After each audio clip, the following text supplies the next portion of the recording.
September 19th, 1944. Captain Jimmy Leach sat in his Sherman tank near the French village of Ericourt, staring into a wall of white. The morning fog was so thick he couldn't see 50 yards. It clung to the damp French soil, muting the world. Inside the Sherman, the air was cold and smelled of oil, cordite, and stale sweat. Somewhere out there in that white void, German tanks were moving. His M4 Sherman mounted a short-barreled 75mm gun. Intelligence said the Germans were bringing Panthers, tanks that could kill him from 2,000 meters. His gun couldn't penetrate their frontal hull armor, even at point-blank range. Captain Leach knew the statistics. He knew the Panther's cannon could punch through his armor before he ever saw the muzzle flash. In a Sherman, you don't just die. You burn. Every man in the crew knew it. The loader, the driver, the gunner. They all sat in silence, listening to the static of the radio and the pounding of their own hearts. The fog was the only thing keeping them alive. When it lifted, the math said they would die. But Captain Leach didn't know something. The Germans didn't know something either. What happened in the next 11 days would shatter everything both sides believed about tank warfare. 3 weeks earlier, George Patton's Third Army had been racing across France faster than any army in history. 400 miles in less than a month. Paris liberated. The German army in full retreat. Patton's tankers could see the German border. They could taste victory. Then Eisenhower abruptly cut their fuel. Operation Market Garden was getting everything. Montgomery's airborne assault into Holland would receive the gasoline, the ammunition, the supplies. Patton's Third Army would stop and wait. The general was furious. His diary entries from those days were unprintable. But Hitler saw an opportunity. He ordered a counterattack. The Americans had outrun their supply lines. Their flanks were exposed. He gave the mission to General Otto von Manschufel and the 5th Panzer Army. Von Manschufel was one of Germany's best armored commanders. He had learned his trade on the Eastern Front against Soviet tank armies. He knew how to destroy enemy armor. The plan was straightforward. Smash through the American positions at Ericourt. Recapture the city of Luneville. Eliminate the American bridgehead over the Moselle River. Von Manschufel would have 262 tanks and assault guns, 107 Panthers, 75 Panzer IVs, and 80 assault guns. Against him stood Combat Command A of the 4th Armored Division. They had Shermans. On paper, this wasn't a battle. It was an execution. The Panther tank was designed to kill Shermans. Its high-velocity cannon gave it a reach the Americans couldn't match. It could kill a Sherman from across a valley, while American shells would simply bounce off German steel. The Sherman's short-barreled 75mm gun had lower muzzle velocity and less penetrating power. Against the Panther's sloped frontal armor, it was nearly useless. American tankers had done the tests. The Sherman's gun couldn't penetrate the Panther's front glacis, even at point-blank range. The only viable shot was the turret mantlet, and only from under 500 meters. A Panther crew could sit at maximum range and pick off Shermans one by one. The Americans couldn't touch them. This was the equation Captain Leach was staring at through the fog. But equations don't account for everything. Von Manschuffel's tanks were magnificent. His crews were not. The 111th and 113th Panzer Brigades had been formed only weeks earlier. Their Panthers had come straight from the factory. The crews had never trained together. They had never fought together. Many had never seen combat at all. The brigade commanders didn't know their subordinates. The tank commanders didn't know their drivers. The gunners had fired their weapons in training, but never at an enemy who shot back. Von Manschufel knew this was a problem. He had commanded veteran units on the Eastern Front. He understood what green crews meant in combat. But Hitler wanted his counterattack now, not in a month when the crews had trained. Now, von Manschufel had 8 days to prepare an offensive with units that barely existed. He had to make it work. But looking at his maps, he must have known the truth. He wasn't sending an army into battle. He was sending a generation of teenagers to the slaughter. These weren't faceless enemies. They were 18-year-old boys who had barely learned to drive a car, let alone fight a 45-ton war machine. They had the best tank in the world and no idea how to keep it alive. The Americans defending Ericourt had their own commander, Major General John S. Wood. His men called him Tiger Jack. Wood was considered one of the best American divisional commanders of the war. Some called him America's Rommel. He believed in speed, aggression, and hitting the enemy before they could hit you. His 4th Armored Division had led Patton's charge across France. They had broken through at Avranches. They had raced to the Moselle. Now they were stopped, waiting, running low on fuel like everyone else in 3rd Army. Wood hated waiting, but he used the time well. His tankers knew the ground around Ericourt. They knew the ridgelines, the tree lines, the fields of fire. When the Germans came, Tiger Jack's men would be ready. September 18, 1944. The Germans struck first at Luneville.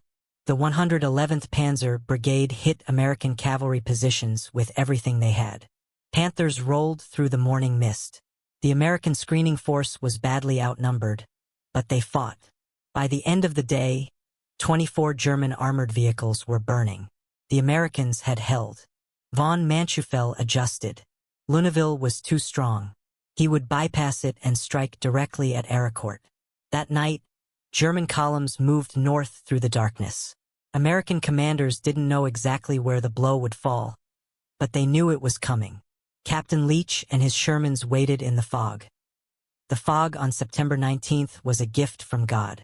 German Panthers began advancing toward American positions at 0800. They expected to use their range advantage, stand off at 1,000 meters, and destroy the Shermans methodically. They couldn't see 200 yards. The Panthers advanced blind. No reconnaissance. No coordination between units. Just columns of tanks rolling into white nothing. Captain Leach heard them before he saw them. The sound of Maybach engines. The squeal of tracks getting closer. Then shapes emerged from the fog. Panthers close enough to touch. At this range, the equation changed. Leach ordered his tanks forward with guns blazing. What followed wasn't a tactical maneuver. It was a knife fight in a phone booth. Inside the tanks, the noise was deafening. The clang of breech blocks. The scream of engines. The hammer blow impact of non-penetrating hits ringing the hull like a church bell. At 50 meters, the Sherman's short 75mm gun could penetrate a Panther's side armor. At 50 meters, it could punch through the turret. At 50 meters, German technological superiority meant nothing. The Americans weren't shooting at coordinates. They were shooting at shapes looming out of the mist. The Panthers had never trained for this. Their gunners were taught to engage at range. Their commanders expected targets at 1,000 meters, not point blank. American Shermans swarmed from the flanks. They used the fog as cover, maneuvering around the German columns. They hit side armor. They hit rear armor. They hit anything they could see. The Panthers tried to react. Some got shots off, but they were disorganized, confused, advancing into ambushes they couldn't see coming. When a Panther was hit at that range, the ammunition often cooked off immediately. The invincible German cats didn't just stop. They erupted. Within hours, 15 Panthers were burning. The survivors retreated over the hills and disappeared into the mist. Round 1 went to the Americans. Leach's company had lost 3 Shermans. Von Manschufel didn't stop. He couldn't. Hitler expected results.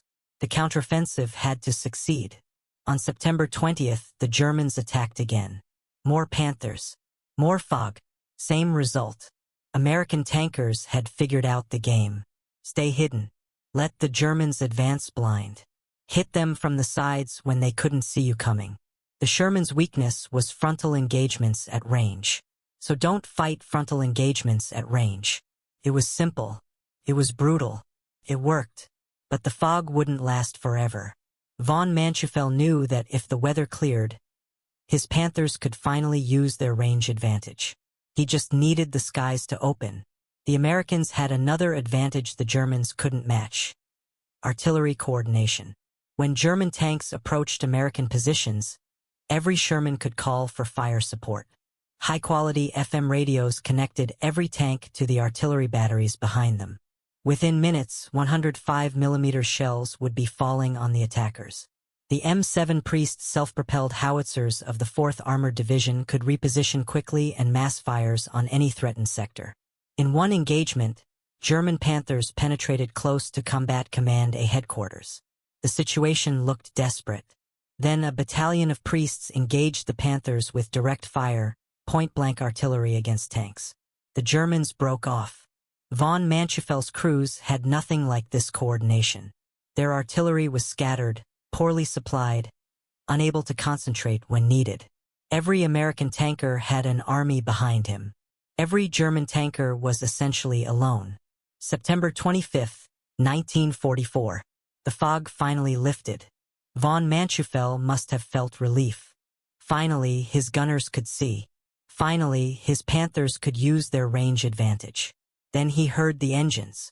P-47 Thunderbolts of the 19th Tactical Air Command had been grounded for days, waiting for the weather to clear. Now they came in waves.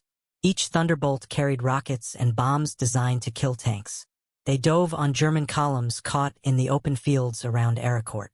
Panthers that couldn't be killed by Shermans burned under rocket attacks. Supply trucks exploded. Ammunition carriers detonated. The clear weather that was supposed to save the Germans destroyed them instead. Von Mantschuffel watched his offensive disintegrate from the air. By late September, the 2 Panzer brigades were shattered. Von Mantschuffel called in the 11th Panzer Division to cover the retreat. These were veterans. They had fought across Russia. They knew how to handle American armor. But even the 11th Panzer couldn't reverse 11 days of disaster. Their mission wasn't to win anymore. It was to save what was left of the 5th Panzer Army from complete annihilation. They barely succeeded. The survivors pulled back, leaving the fields around Ericourt littered with burning Panthers. When the smoke cleared, the numbers told the story. Of the 262 German tanks and assault guns committed to the battle, 86 were permanently destroyed. Over 100 more were damaged, broken down, or abandoned during the retreat. The 5th Panzer Army had only 62 operational vehicles left. The Americans lost 25 medium tanks and 7 tank destroyers. The kill ratio was roughly 4-1 in America's favor. This was the same Sherman tank everyone said was a death trap. The same Sherman that couldn't penetrate Panther armor. The same Sherman that had just destroyed 2 Panzer brigades. German generals spent years after the war explaining what went wrong at Ericourt. The fog, the inexperienced crews, the piecemeal attacks, the lack of reconnaissance. All true, all factors, but the deeper truth was simpler. The Germans had better tanks. The Americans had better tactics and combined arms.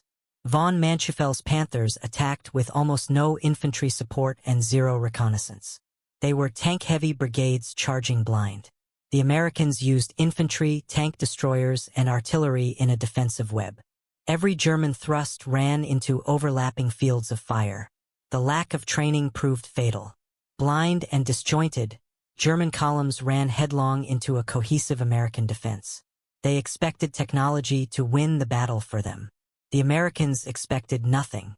They used what they had: inferior tanks, superior coordination, artillery on call, and tankers who knew every ridge and tree line around Ericourt. When technology met tactics, tactics won. The Battle of Ericourt shattered the last major German counteroffensive in France before the Ardennes.